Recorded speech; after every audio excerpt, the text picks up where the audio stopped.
What's going on, button pushers? Welcome to the channel. My name is David. Today we're going to be talking about filters. ありがとうございました。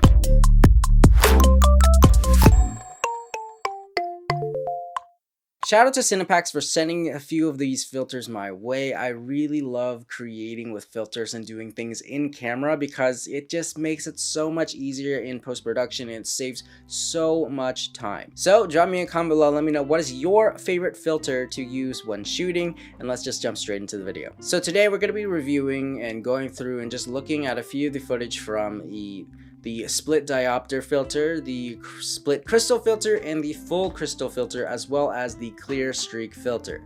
And just to say right now, my two favorites are the clear streak filter and the split diopter filter, and I will let you know why eventually in the video, but let's just jump straight in with the handheld filter and the design of them in general. So I've worked with a ton of filters in my time and even some handheld filters, but I really like the way that CINEPACKS has theirs designed because not only does it have the finger grip here, it also has a 1/4 millimeter screw to screw in with an articulating arm, which they do also sell.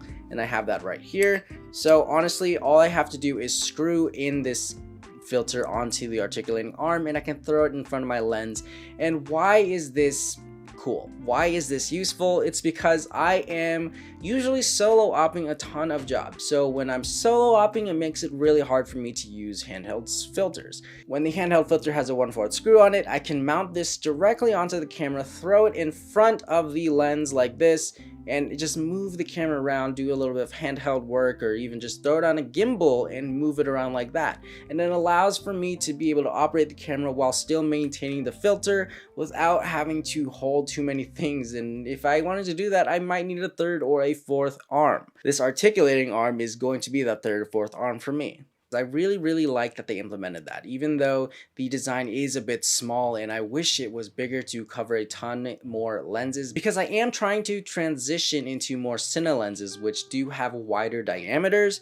But for the consumer, for people who are using smaller DSLRs, mirrorless cameras like Sony's and Canons and whatnot, this is perfect. This filter covers exactly half of my lens, and you can see I'm getting a little funky and my camera's going in and out because it's the filter. It looks cool. It's really awesome.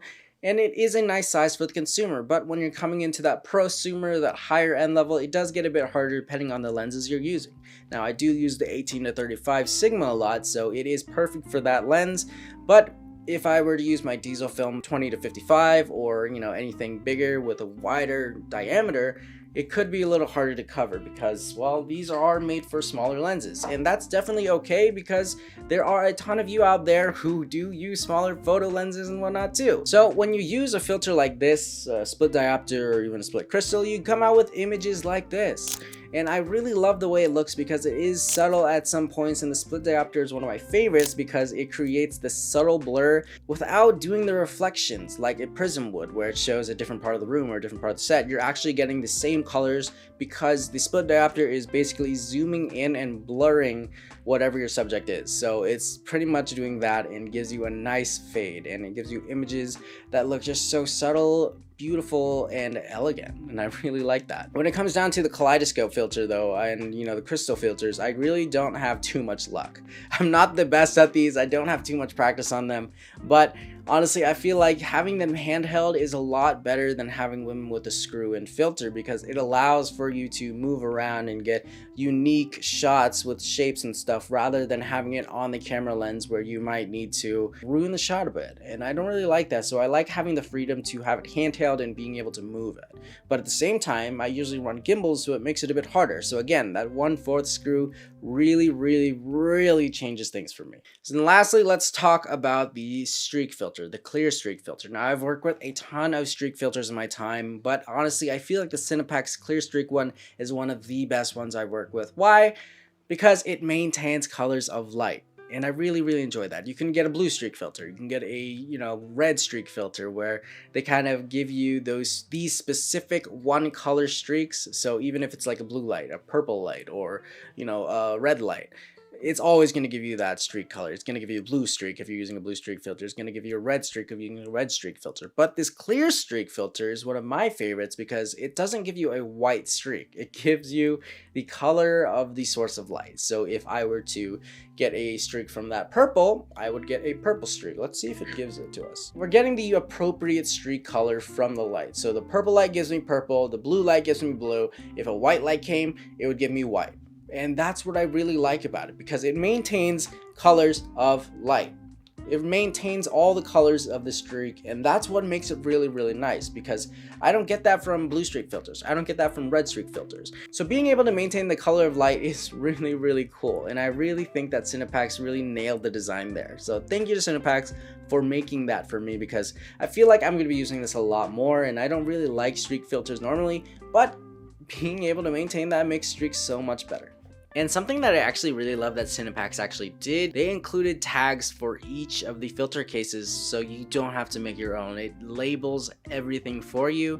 So thank you to CINEPACKS for also labeling for me, because that is something that a lot of people don't do, and I am glad that you guys are taking care of that. So when it comes down to it, CINEPACKS, are they good?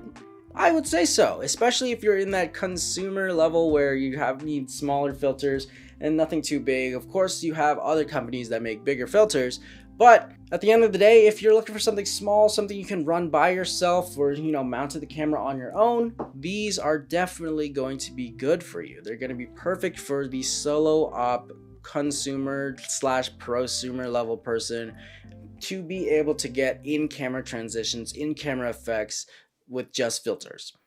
I would definitely recommend it. Again, I really love the 1/4 design, and I can't get over that, especially because, again, I am a solo op most of the time, and it allows for me to stay solo op and be able to maintain cameras and do things by myself and be able to not have a third or fourth hand that I have to worry about. So again, shout out to CINEPACKS for sending these my way. I can't wait to create more things with them and show off these filters. And definitely, again, if you guys would want to check these out, make sure to head to the description. I will provide a link for you guys below.